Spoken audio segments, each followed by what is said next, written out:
Hello viewers, আসসালামু আলাইকুম।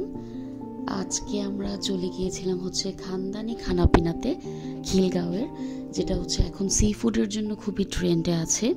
অনেকে এখানে সি ফুড খেতে আসে, খুব নাকি এটা ফেমাস সি ফুডের জন্যে। তো আমাদের আবার অনেক দিন ধরেই ক্র্যাভিং হচ্ছিল সি ফুডের জন্যে। তো আমরা ভাবছি আজকে তাহলে যাই, দেখে আসি।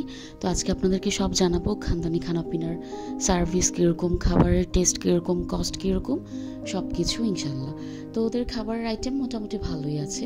এখানে আমরা দেখতে পেয়েছিলাম টুনা ফিশ আছে, স্কুইড আছে, সি ফুড সিজলিং ছিল, ক্র্যাব ছিল, তারপর অক্টোপাস ছিল, অক্টোপাস এবং ক্র্যাব দুইটার বারবিকিউ ছিল, সি ফুড স্যুপ ছিল, আর চাইনিজ আইটেম তো ছিলই, সাথে ওদের কেবাব আইটেমও ছিল। তো ওদের ডেকোরেশনটা খুবই নাইস, নিট অ্যান্ড ক্লিন ছিল।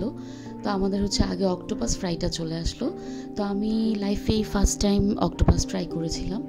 অক্টোপাসের উপরের ক্রিসপিটা আমার খুব ভালো লেগেছে, বাট ভেতরের মিটটা একটু হাফ কুক, কাঁচা কাঁচা এরকম লেগেছে আমার কাছে। তো ভেতরের মিটটা খুব একটা ভালো লাগেনি। আর অক্টোপাসের টেস্ট মোটামুটি 10-এ 6 এরকম। অক্টোপাস নিয়ে আসলে যতটা ভেবেছিলাম তত বেশি টেস্ট আমার কাছে লাগে নাই। আর আমি ক্র্যাব খুব লাইক করি, বাট ওরা এখানে খুবই ছোট সাইজের একটা ক্র্যাব দিয়েছিল উইথ ফ্রাইড রাইস।